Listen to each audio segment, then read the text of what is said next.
everybody's 3Bs there. Another day, another tier list. This one will be directed towards multiplayer mode. Let's start with a little reminder on how multiplayer works. So for multiplayer, you join 2 to 4 consoles together. So depending of the number of party members that you will have, some ratings of skills or character build will be different, of course. And it's also important to note that one player will be the host, to which dungeon progression will be tied, and also shops. So for the first few dungeons of normal mode, it's irrelevant, but after some dungeons, you will have enough gold to purchase item from the shop, and then if that they can provide some useful enchanted weapons and armor.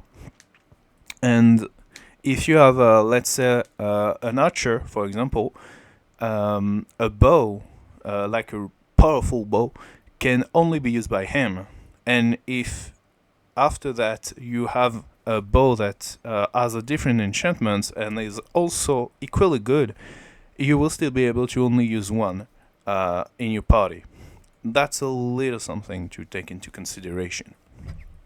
There will be 2 tier lists. One which will specific builds. I will consider, for the most part, 2 main skills for builds that you focus on.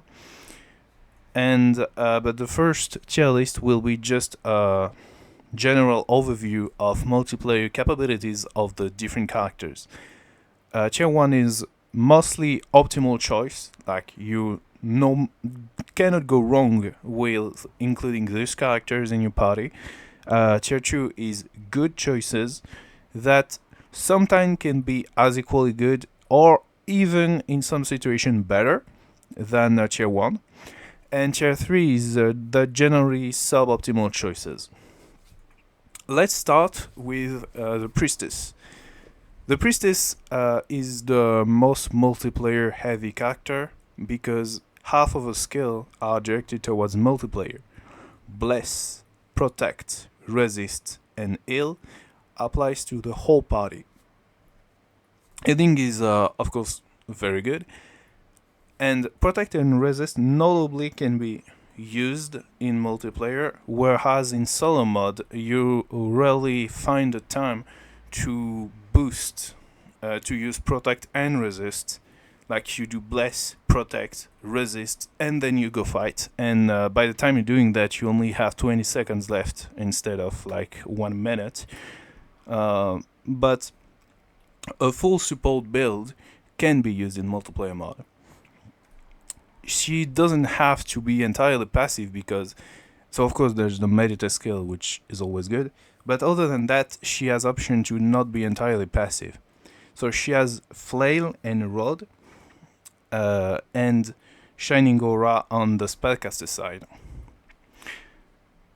Bless is the most not worthy of those spells because it's very difficult to really like tell how good it is in multiplayer. You will boost 8 points per level of all 4 primary stats for your whole party. It's good enough that you don't need for any of your other party member to invest into dexterity and vitality. You do so for the vitality part, you boost vitality of them with Bless, and then you pop healing, Priestess or not, and then all this extra HP is enough tanking.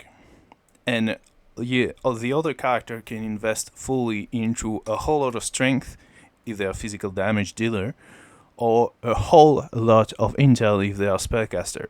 And if they intend to spam charge attack, they can also put a mixed in between.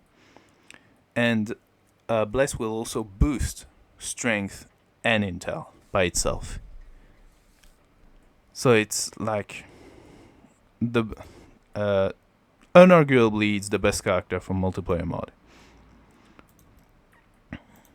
Next one is the warrior, which is also very good, but in a different way. The main skill here is efficacy. Efficacy per level increase HP and SP recovery items efficiency by 40%.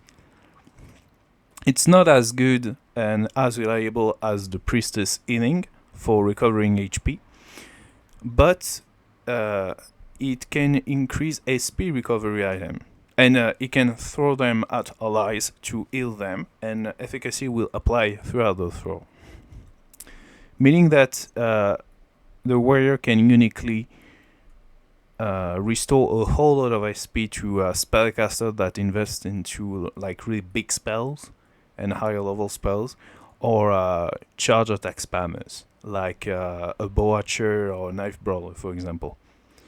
Outside of that, he also has tactics, which improves attack by a small number, level dependent. I think it's, if I remember, it's 2, 4, 6, 9, 12, 15, and 22, something like that. The amount is not as good as weapon mastery, but it does apply to the whole party. Now, this is very party dependent because if he's on his own as a frontliner, it's not very good. If you have, like, let's say, one or even two other frontliners, physical damage dealer with you, that can be very good. Outside of that, there is his compatibility with other, in terms of shop, with other character is both very good and very bad. If the warrior is the host, you will have in your shop shield and heavy armor. We can only be equipped by other warriors and dragonauts. And on the other hand, if another character has a shop, so he's the host, the warrior will not have the best equipment around for him. But on the weapon part, because the warrior is the only class to have 3 different weapons, he has good compatibility with so other warriors, of course, but also archer, ninja, and dragonaut. So I'm gonna put him into tier 2. He can, if you have a really SP consumption heavy party, it can arguably be better than the priestess. Or you can just do both, by the way. Next one will be the ninja. So he has compatibility with the warrior, but also the brawler, because brawler uses knife. In terms of scrolls, you can use debris if you want to play as a spellcaster, so that's the rakiya spell, which can wall hack. But most notably, it can use shadow, that is vastly impractical in solo mode, but in multiplayer mode can actually be very good. Now it requires a little bit of positioning for it to be good, but it can. And the most important skill is Ida 10, the movement speed up skill. It will apply to your whole party.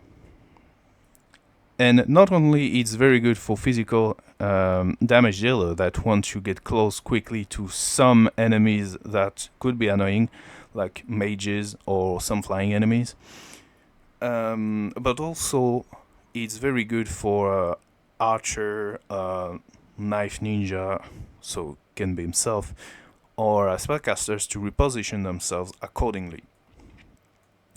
There's also a special thing with the Coliseum. When you're doing multiplayer, you can go to the Coliseum to battle your friends. And the ninja has this skill called Replace. So he block with a piece of wood, and he will become invisible to your friend in the arena for a short amount of time. So he has a little bit of a specialty on the Coliseum. but the movement speed notably is like exceptionally good. Next is the brawler. Now the brawler is a fan favorite, but he doesn't have any multiplayer skill. He's a powerhouse, uh, and his guts can really benefit from multiplayer because you can stack guts, and there are two ways of doing that. Popping a healing item, which in multiplayer mode, warrior or other party member without efficacy can do for him, or healing from the priestess. And the priestess is already the best character, so that will come often. And the counter skill is using strength, and the more strength you have, the more damage you have with it. It can reliably one-shot enemies, so it really benefits from the bless, boosting its strength. But unfortunately, it's only good as dealing a lot of damage.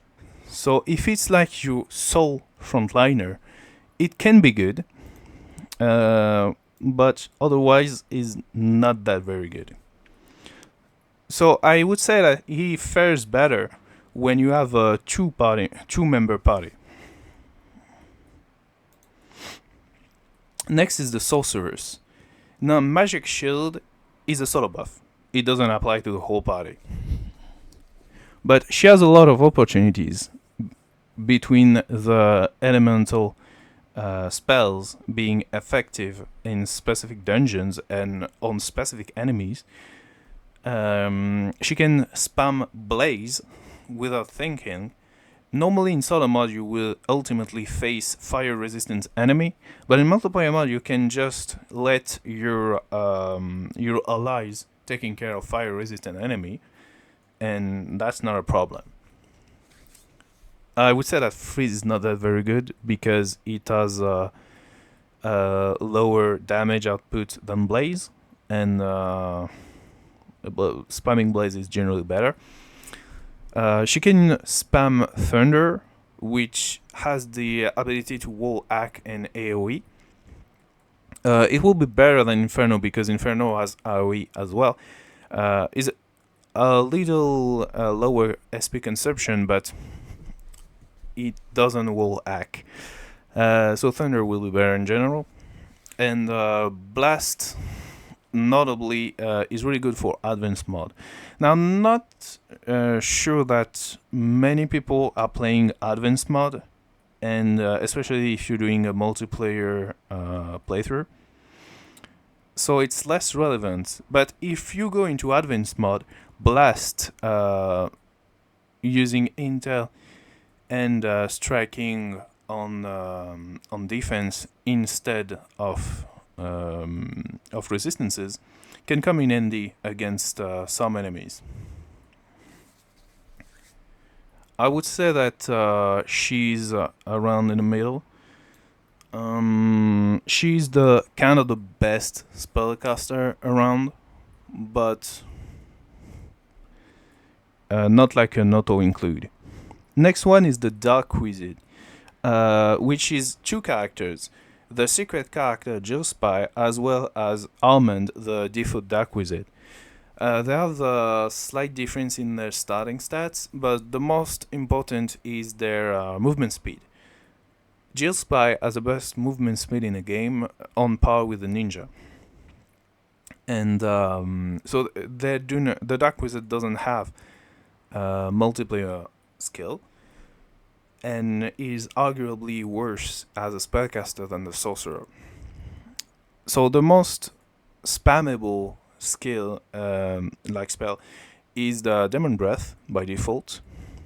And you also have Drain if you want to play a tank version with like a skeletal armor or something. It can be played as a tank, but probably not the best around.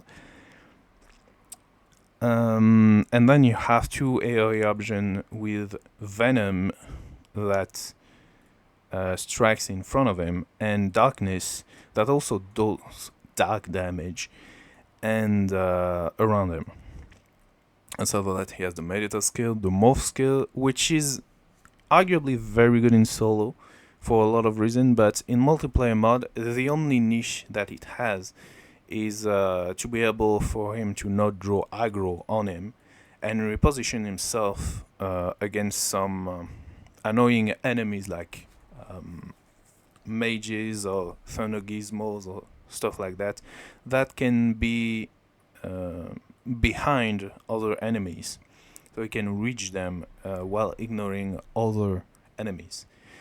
That's a specific niche, and I don't think that's something that would come out as often. And also, there's a big problem is for the Dark Wizard uh, in the fact that his main element is dark. By the end of the game, in the last dungeon, there will be a lot of dark resistant enemy. So when you need him the most, he will not help you that much because it will be weaker then. Now, of course, that applies to the sorceress if you want to spam Blaze, her being not that good in the volcano. But at least the difference is that it's not the final dungeon. And also, it's not chaos. I'm not sure to how much extent, but I believe chaos is light and dark resistant. Well, he's not fire resistant, to my knowledge. I might be wrong on that.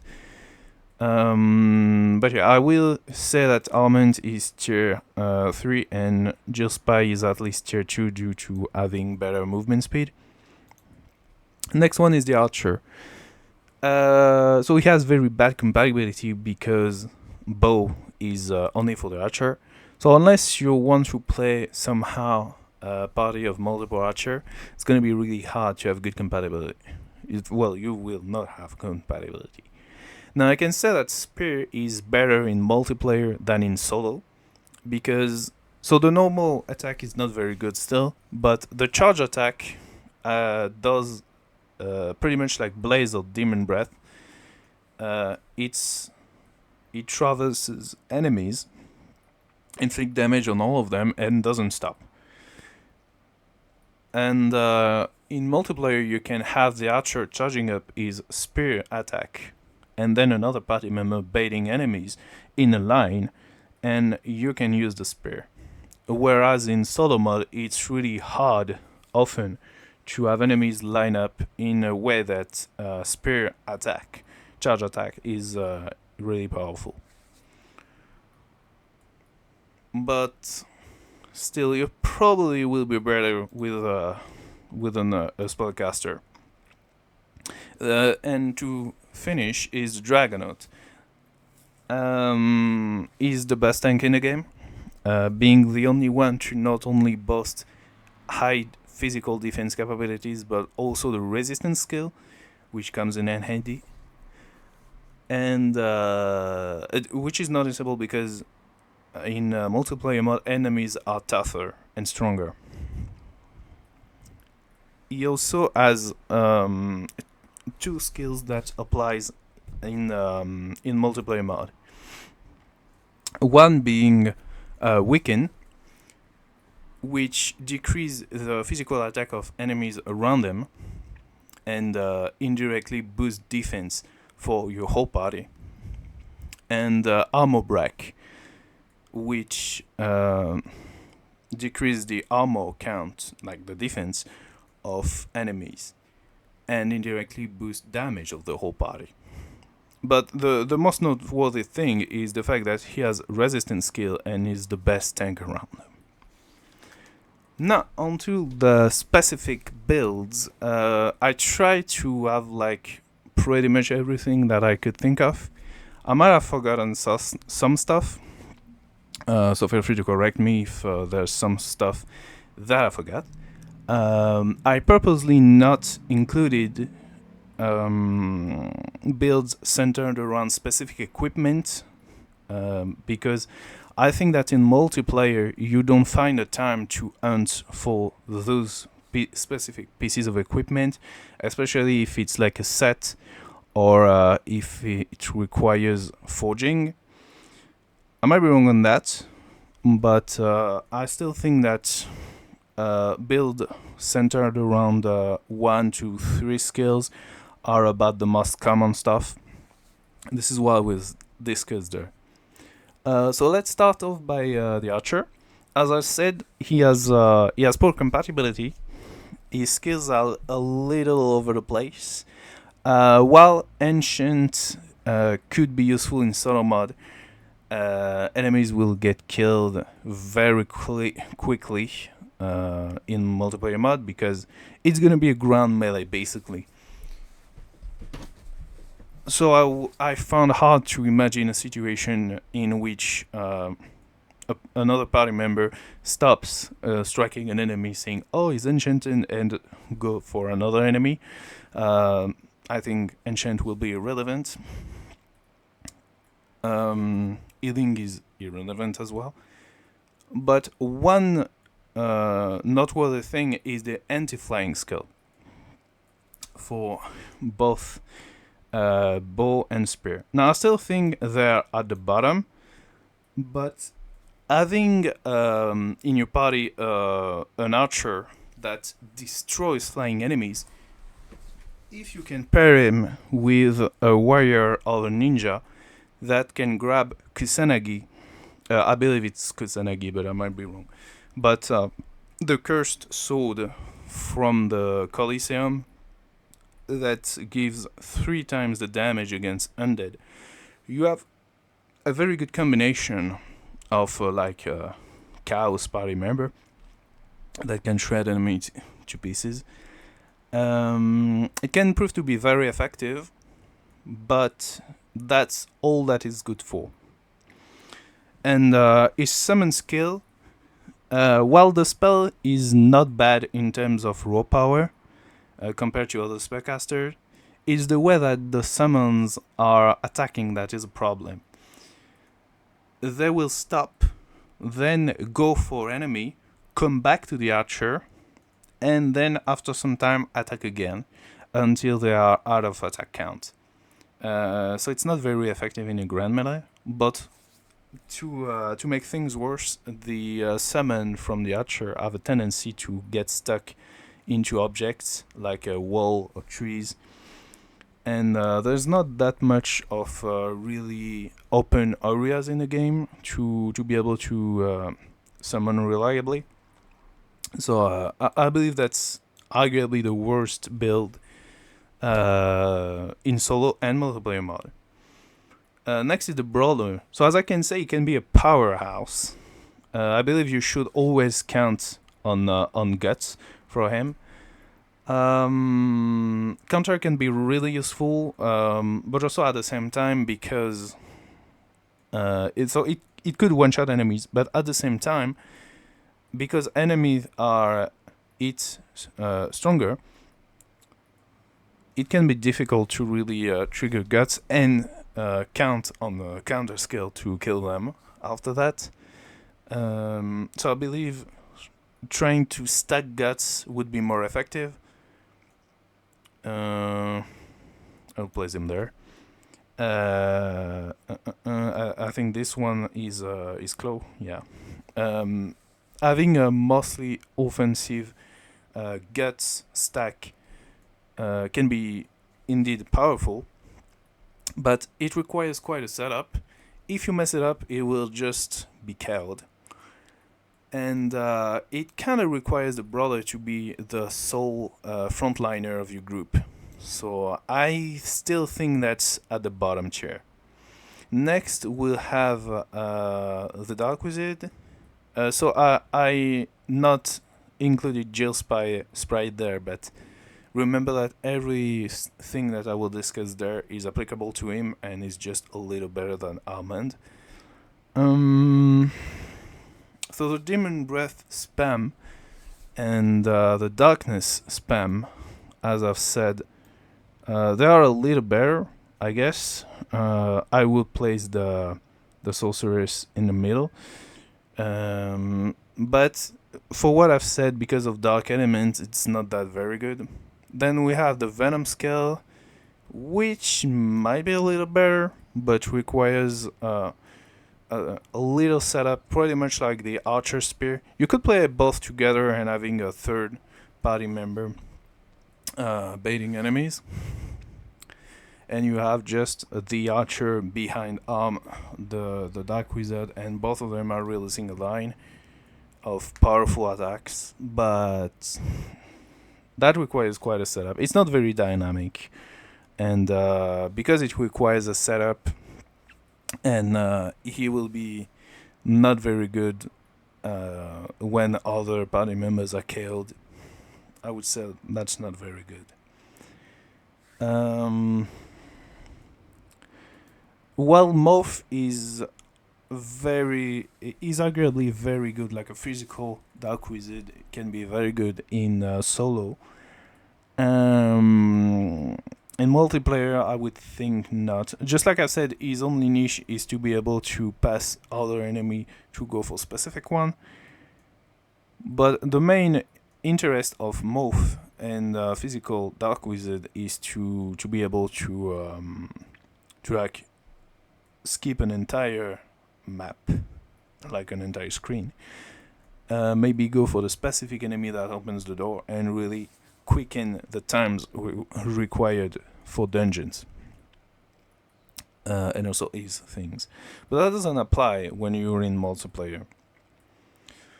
Next one is the Dagger Dance version.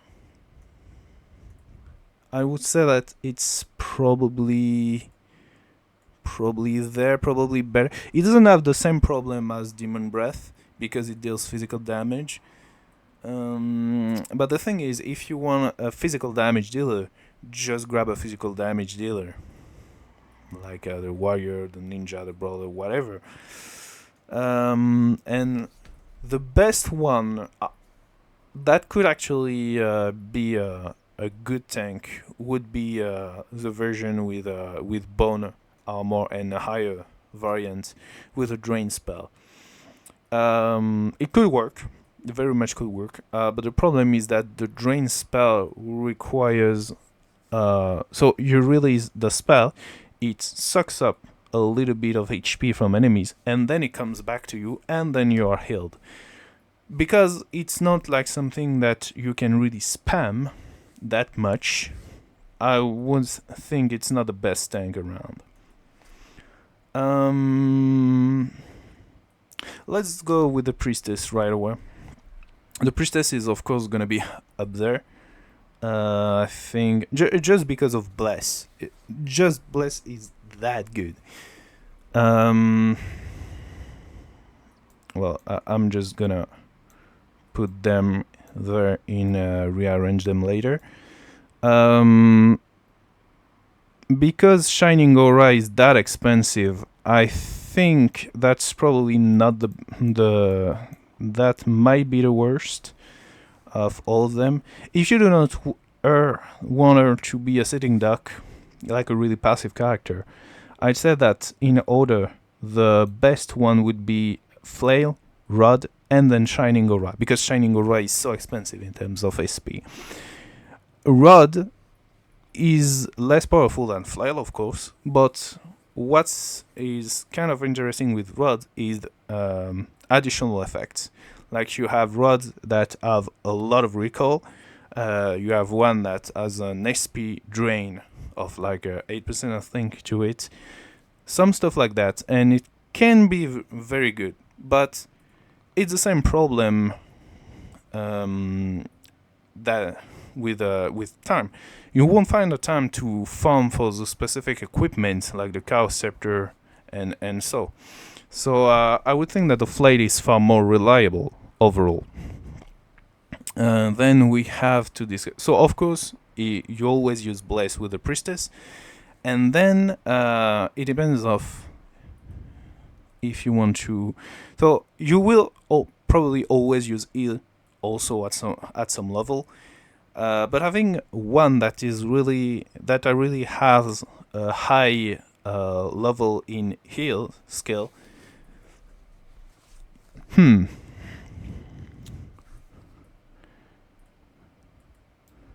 I would say that it's probably still Shining Aura is the worst. But I still think that Rod is better, simply because you will use heal anyways, and the problem with high level of heal is that once you have heal the whole party after bless, you have to wait and do nothing. Where I think that having low level of heal and a weapon is better because you will have better support for your whole party.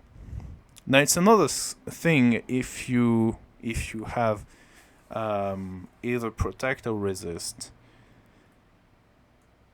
Be it the brawler, the warrior, or the dragonaut, they can have a huge count of defense.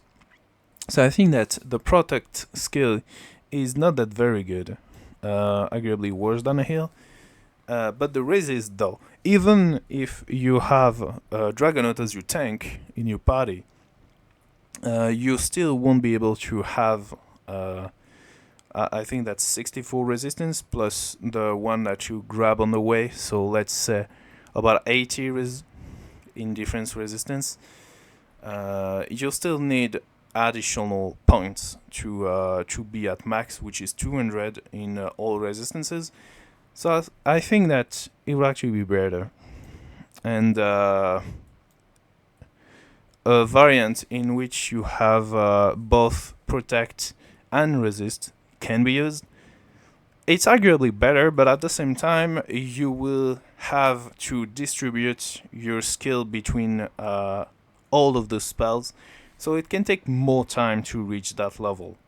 But ultimately, you will go for this build at some point if you really have a lot of levels. Next one, let's do the sorceress.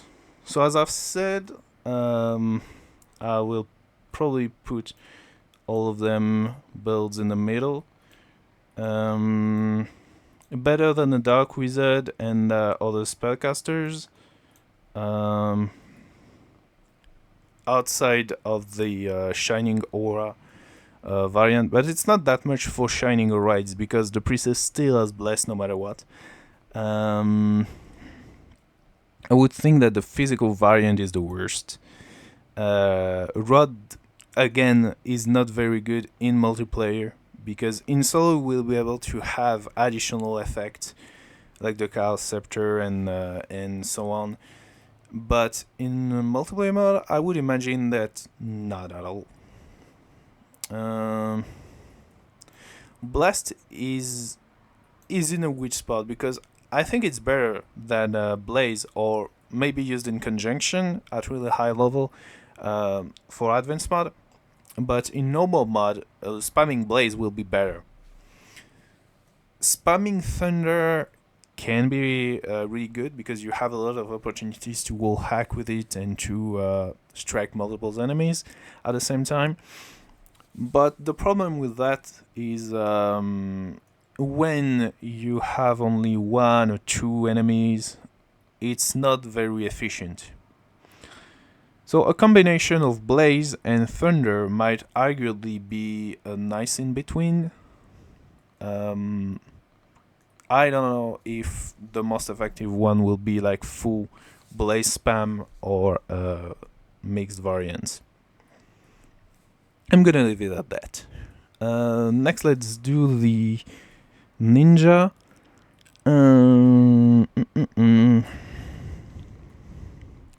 So the ninja is really up there, that's for sure. Going for a backstab variant is very fine. For a pure damage dealer, I would think that a tactic warrior or a break arm or dragonaut would fare better because not only it would deal damage, but also it would. That really depends again of the number of people you have in your party, and especially the one that deal physical damage. If you have only one party member and he's not a frontliner, you won't be able to use backstab reliably. So yeah, I don't. Backstab is probably more of an advanced mod skill for the ninja in multiplayer mode. Um, Going for shadow. So shadow requires quite a bit of positioning, but can be very powerful. The problem with that is that it doesn't support everyone because shadow block enemies won't be able to move, but they will be able to attack still. So if you go for a full close melee attack with an axe or something, you will still get hit by them. So it supports very well spellcaster, archer, knife, ninja, which I think that he's better, and probably better than Idaten because if you have enemy shadow block, the movement speed is irrelevant. So you can use one, you can use both of them depending on the same like the situation to support your allies. But I still think that the other variants are with just the simple Idaten plus a way to dealing damage is better. So I would agree that Rakuyu, while it's very powerful and it can wall hack, is really has a really high SP consumption. So it can be difficult to keep up. Now about the knife variant or the sword variant, I don't really know which one would be better. I think that swords have better additional effects than knife in general, unless you manage to have the blood knife. So I think that sword is slightly better. In multiplayer mode, both of them will benefit at really high level from backstab. So it's much of a preference thing, if anything. Let's go with the warrior next. So I think that having tactics is so again it's not really party dependent. If you have other physical damage dealer, that can be very useful. If it's the only one, you will get better damage with weapon skill. But then the brawler will be better at the soul damage dealer. So there's really it's arguably better if you have at least one other physical damage dealer. So I would think that it might be there, like the spear sword. I would think that in terms of compatibility, this would be the order, like compatibility with Dragonaut, Ninja, and Archer. Then a very heavy frontliner with armor up and tactics. I guess that can be useful, but if I'm going for tactics, we might as well go for like a really offensive variant. I would say this is the order, and but his main selling point, I think, is efficacy. Either you go for a really tanky efficacy variant, because efficacy will also boost healing items for him, not just for throwing it at allies. Or you go for both of his support skill, efficacy and tactics. Because tactic doesn't always apply, I would think that it's could be like this.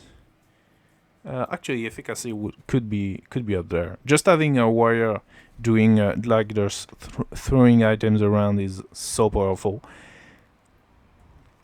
I would actually be inclined to put it. I think I will reorder it and putting in somewhere else in the Aster. But let's put the Dragonauts as well. So break armor is more easily abused with flail than axe, because axe is only like one attack at a time, when flail charge attack is doing two little hits and one big hit, so you have a better count, because also the flail is like doing a circle around the sprite, so it more reliably applies break armor to enemies around them.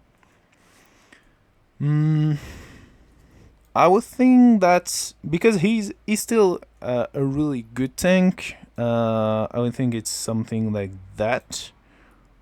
Probably. Like, you can never really go wrong with him. The warrior and the Dragonaut are really the best tank around in general. But that's also why I would pay give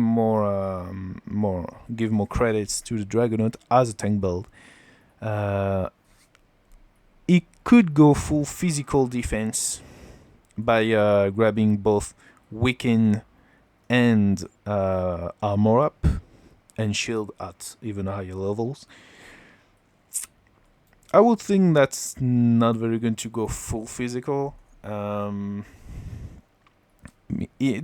either one and then other things, because being a tank is a thing, but if you're not doing reliable damage, it's kind of a sitting duck. So, but having him with either armor up or weaken, I think that's gonna be like really up there. Maybe not, maybe not as much. I will think that that depends of your party composition. If he's like your main tank, like your sole frontliner, armor up will be better. If there are at least one ally with you on the front line, having weaken is arguably better. So I'm gonna put like the two of them together. I will think that Shining Aura is just so heavy in SP. Yet again, having a whole lot of defense, soul defense. Passive, and just soul resist.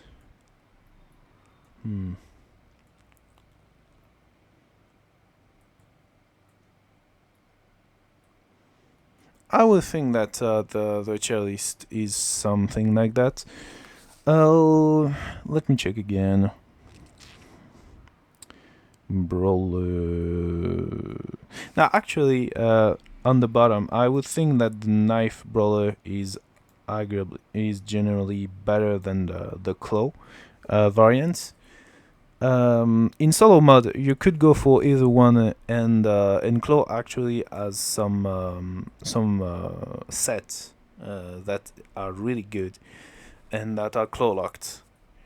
But again, you won't hunt and farm for a specific equipment set in multiplayer mods, so I think that's irrelevant in this mod. Magic Shield is not that good. I think that I should drop the this variant tier.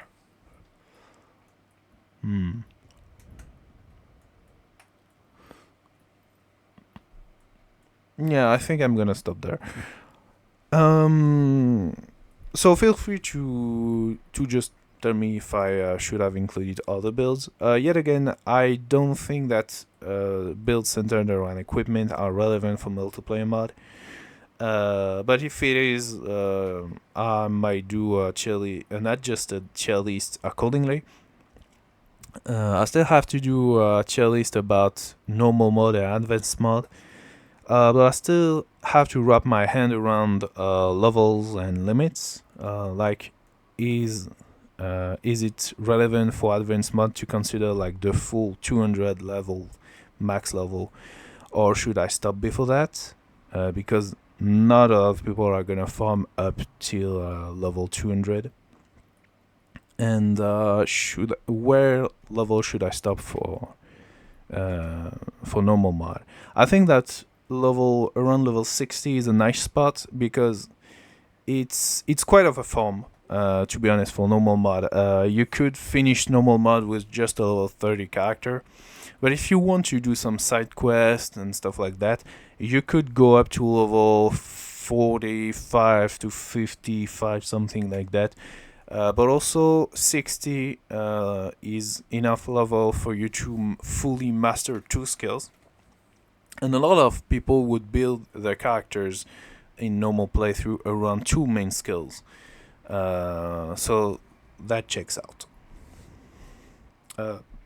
Thanks you for watching, and I will see you in another tier list someday once I figure out what I want to discuss with this tier list. Yeah, bye.